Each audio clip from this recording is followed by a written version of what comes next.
Everybody, it's Dr. Eric Balcavage. We're back for another edition of the Thyroid Answers Shorts. And this episode of Thyroid Answers Shorts is all about thyroid conversion, the conversion of T4 to T3. And what I like to do in these Thyroid Answers Shorts is just kind of get really deep on one particular topic and then give you some information so you can take that and run with it and take it and use it. So today we really want to talk about thyroid conversion because there's a lot of different stories about thyroid conversion or an inability to convert T4 to T3 optimally. And I think a lot of these things create problems, especially in the functional medicine world. So we're going to get into this a bit.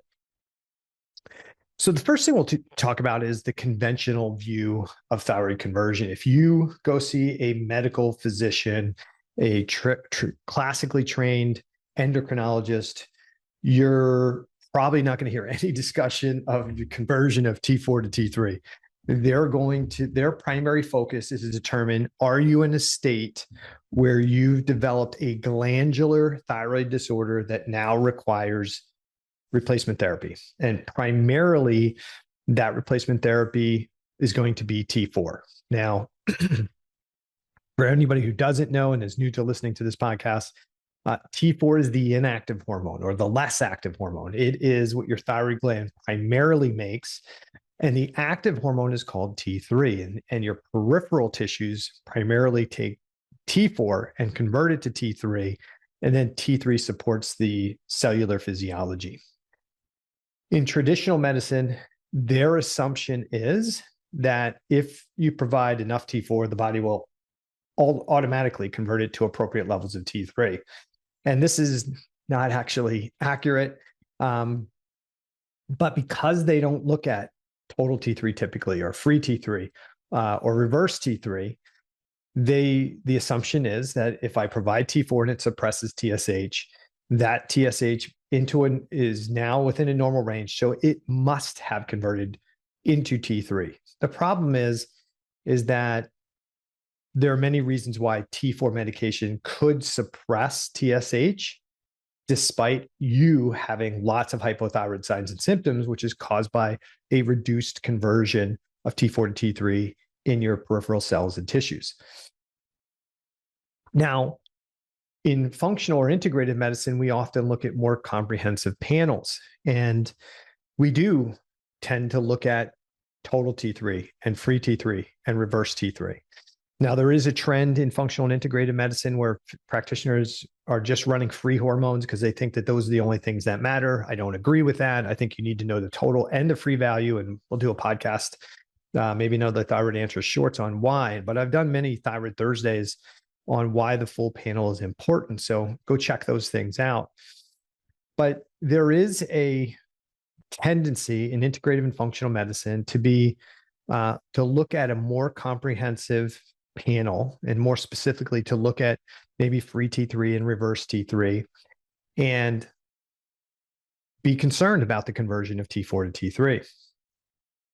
The problem, however, in the space a lot of times is that when clinicians see a reduced conversion of T4 to T3, the assumption is that your body forgot how to do it or can no longer do it, or that it's a dysfunction. It can't do it. So we must help them.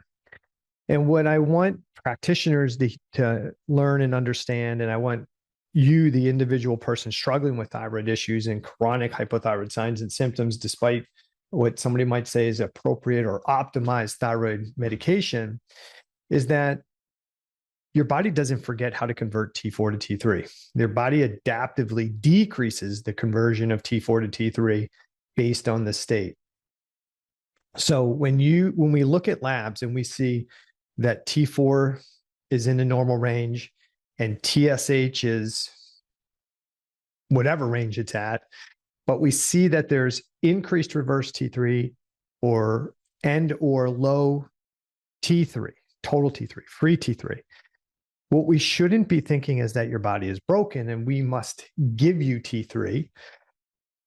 What we should be considering as physicians is the body's adaptively decreasing the conversion of T4 to T3 and increasing the conversion of T4 to the deactivated form called reverse T3 And we need to understand that this is oftentimes an adaptive response to some type of excessive stress response. And that instead of adding T3 and assuming that the body's broken or forgot how to do it, that we should be asking better questions. And that better question would be, why is the body behaving in this way? And how do I support the physiology to reduce the stress load so the body converts T4 to T3 in a more optimal fashion? And I almost hate to say optimal fashion because the physiology may be working optimally. If there is a cell stress response going on, if there's a threat at the cellular level that's reducing the conversion of T4 to T3, that is likely an optimal function. That's optimal physiology given that state and your individual condition. It's not broken physiology.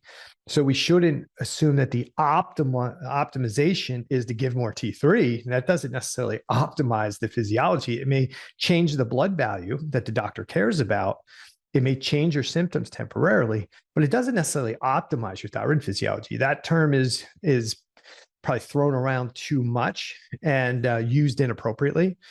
We often have to consider that what's going on with the cells and tissues is the optimal physiology given your state. Are you operating from this low stress state we call homeostasis, or are you operating from an excessive stress state we call allostatic regulation or cell danger physiology?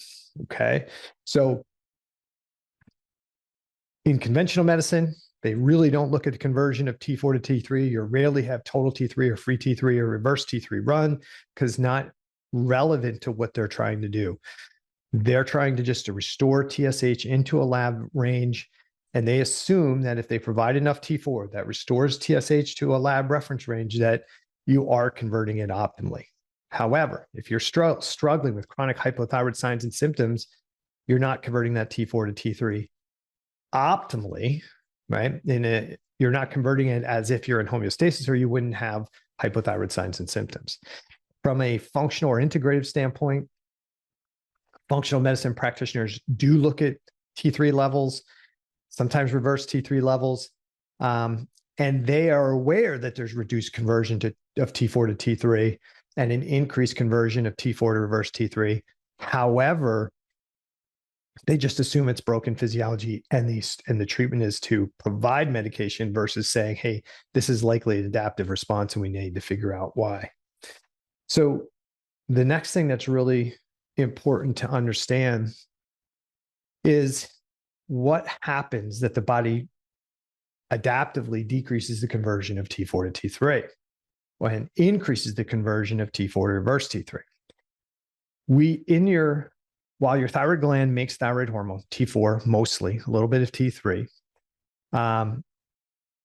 the cells, the individual cells and tissues actually determine what happens to that thyroid hormone. Is it going to be converted to T3 because the cells and tissues need more energy? They need to ramp up their metabolism. They need to make more stuff. Or does the cell say, hey, we want to slow down the metabolism based on what we're perceiving? Lack of nutrition, other forms of stress or danger, and infection as an example. And so we have with these enzymes inside our cells that are called deiodinase enzymes. And the deiodinase enzymes can either convert T4 to T3, or they can deactivate T4 to reverse T3. They can deactivate T3 to T2, and then they can also metabolize T3, reverse T3, T2 out of the system. So the deiodinases really have the local control inside your cells and tissues. What's in your bloodstream may not necessarily correlate with what's happening inside the cells and tissues, all the cells and tissues at the same time. So just because we see a normal level of T4 or T3 in the bloodstream doesn't mean we have optimal levels of T3 inside all the cells and tissues. The body has this beautiful design that allows it to increase or decrease different tissues' metabolism at the same exact time. This is ultimately gives us optimal control of our metabolism and our thyroid physiology. So there's enzymes inside the cells that are called deiodinase enzymes. And these deiodinase enzymes either convert T4 to T3 or deactivate T4 and T3. Now, the primary enzyme that converts T4 to T3 is called deiodinase 2. And when we have what we call homeostatic low stress physiology going on, and the body wants to increase its metabolism, it needs to burn off fat, it needs to make more energy, it needs to make more enzymes or tissues or proteins, it's going to increase your metabolism, increase the conversion of T4 to T3, and it does this by increasing deiodinase 2 activity. There is another enzyme that can convert T4 to T3, and that is deiodinase 1. It does a small amount of the conversion of T4 to T3. At one point, we thought that deiodinase 1 converted, you'll hear things, people say 80% of the T4 to T3 conversion is by deiodinase 1 to liver. And that's been shown in the most recent literature not to be the case, not to be true. The primary action of deiodinase 1 is actually to metabolize, get rid of reverse T3, the deactivated form. And so the primary hormone that converts T4 to T3 is deiodinase 2.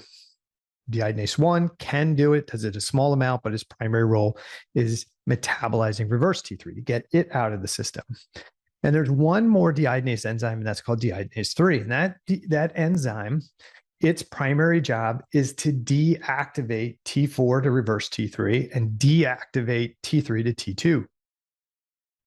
Now, don't go looking on your lab report for T2. Don't ask your medical doctor to run T2 because they just don't do it. It's not available in traditional labs, and most people wouldn't know necessarily what to do with a high or low T2 result. But deiodinase 3's primary role is to slow down the metabolism.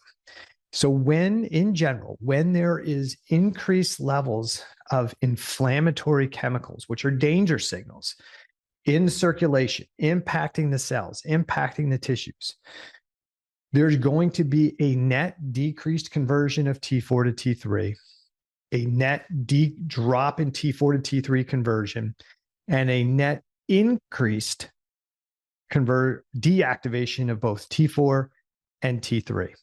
T4 deactivated to reverse T3, which if your doctor runs reverse T3, we can see, and the other enzyme T2 is not done in traditional labs.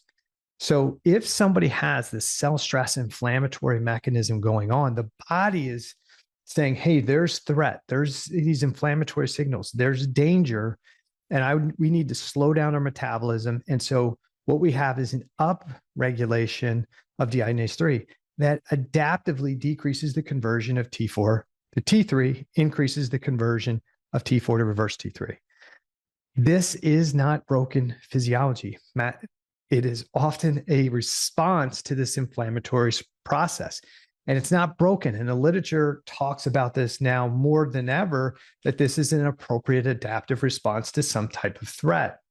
And so when your doctor says your body forgot how to do it, or you can't do it anymore, or you have a dysfunction or a malfunction, that is not true. Your body didn't forget. You don't have a dysfunction. You don't have a malfunction. This reduced conversion of T4 to T3, this increased conversion of T4 to reverse T3 is an adaptive response.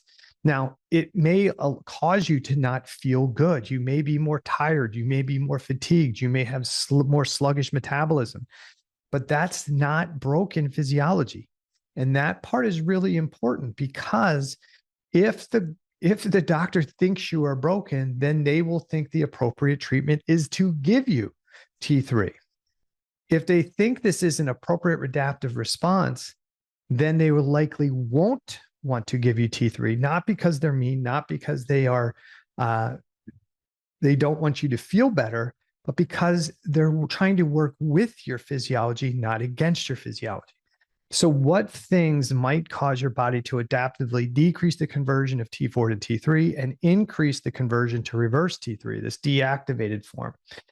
Lack of proper sleep, emotional stress, poor habits, poor diet, lots of alcohol, fasting excessively, so heavy caloric restriction, bacteria, viruses, toxins in your environment, that things that create damage or inflammation to your tissues, things that create real or perceived stress on your physiology are going to increase deiodinase 3, increasing the deactivation of T4 to reverse T3, increase the deactivation of T3 to T2, and cause your hypothyroid symptoms.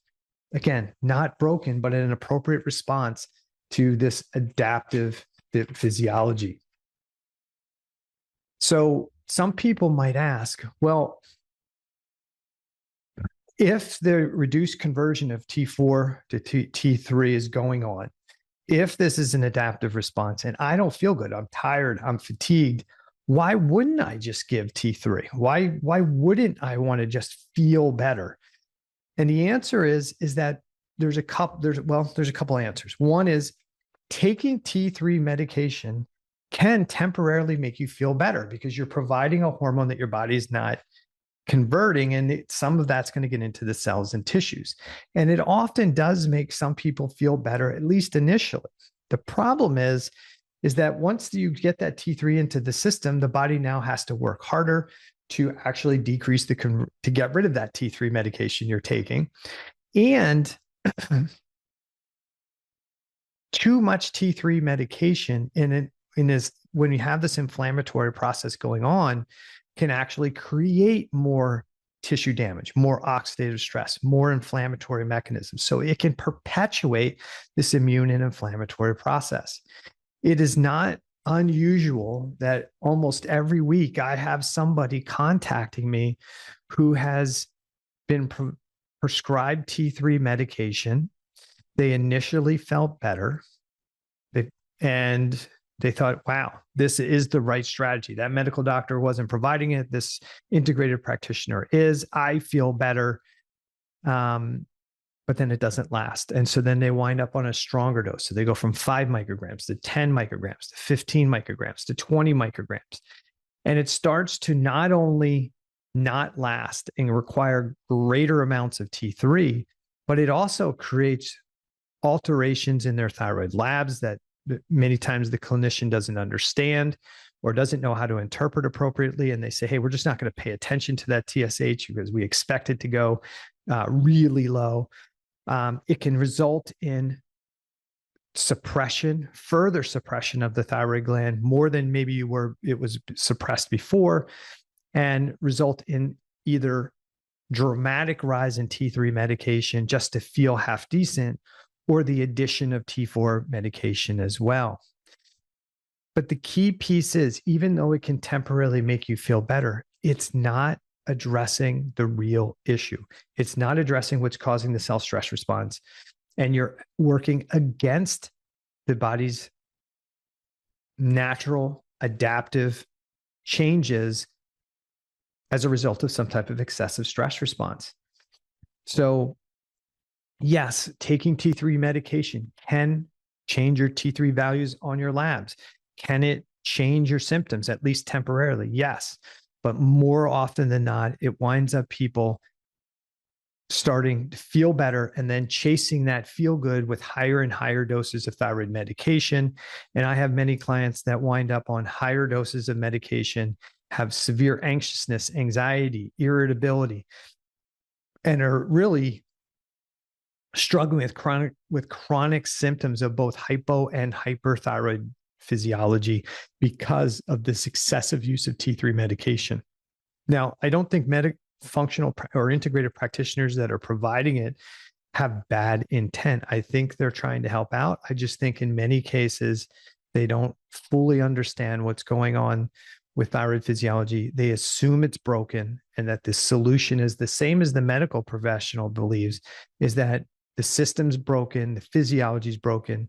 You lost the ability to make hormone and convert hormone. And therefore, the answer is to manage your blood levels with medication. And it is a management strategy, but I think it rarely leads to somebody recovering from a thyroid condition. So the other thing I want to talk about is how can you increase the conversion of T4 to T3? How can you feel and function better? because people look at that low T3 and low free T3 and elevated reverse T3 as the actual problem. And when they see it, they're like, oh, I need to change this. I need to add T3 to fix it. If I fix the labs, I'll feel better.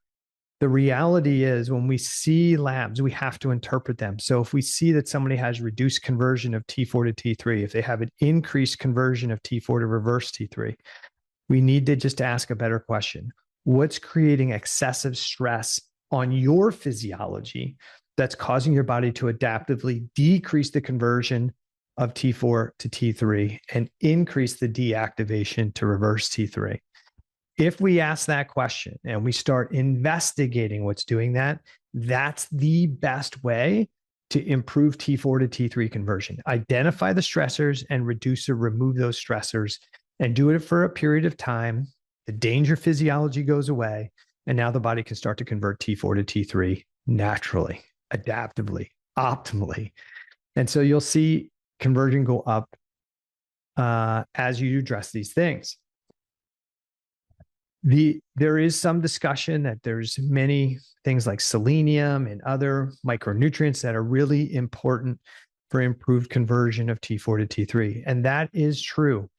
But I don't think it's the primary issue for the vast majority of people is they just don't have enough micronutrients to support the conversion. Matter of fact, if somebody has reduced conversion of T4 to T3 and has a higher level of deactivation of T4 to reverse T3, then obviously they have enough micronutrients to support deiodinase 3, the deactivation. So it's not a lack of micronutrients. It is an adaptive response by the body. And this is really the best answer. I know it's not what everybody wants to hear. Everybody primarily wants to know, just tell me what I can take, and this makes it better. That'll make my T3 better and make me feel better. But life is not that simple. When I am trying to help somebody understand what's causing their reduced conversion of T4 to T3, that's where I go back and look at what I call the fitness factors, their dietary fitness, their habits, their mindset, their emotional stressors, the stress from relationships, work stress, financial stress. How are they sleeping? Do they have chronic infections? Like, what is creating the excessive stress on the individual? And how do I start to reduce or eliminate those things? We can use diet modification. We can use short-term strategic supplementation strategies. But ultimately, the thing that has been most effective, and I've been doing this for 30 years at this point, the thing that's been most effective at helping somebody improve their T4 to T3 conversion is helping them identify what's contributing to their excessive stress load and start reducing and eliminating those things. It hasn't been lots and lots and lots of supplements. Supplements are a great tool, but they are not the tool. There is no magic supplement that's going to probably increase your conversion of T4 to T3 long-term. We use supplementation strategically to help shift somebody from this cell stress physiology back to homeostatic physiology once we identify what those triggers are. But the most important thing that you can do to improve your T4 to T3 conversion is not take T3 medication. It is to be honest with yourself, and it is to work with a functional medicine or integrated practitioner to say, what is creating excessive stress on my physiology that I can start to reduce or eliminate? If you start to do that and you really start to address the overall stress load, more than likely, you're going to see improved conversion of T4 to T3 on your own. The one caveat to that is that many times excessive thyroid medication is one of the big stressors on your physiology. It's not unusual that somebody comes to see me, they're on 30, 40, 60, 80 micrograms of T3 because T4 medication on its own didn't work. They tried NP thyroid or Armour, and that worked temporarily, but then they couldn't find the dose. And then they found somebody who does T3 only therapy, and they started T3 therapy, and that created some more positive change.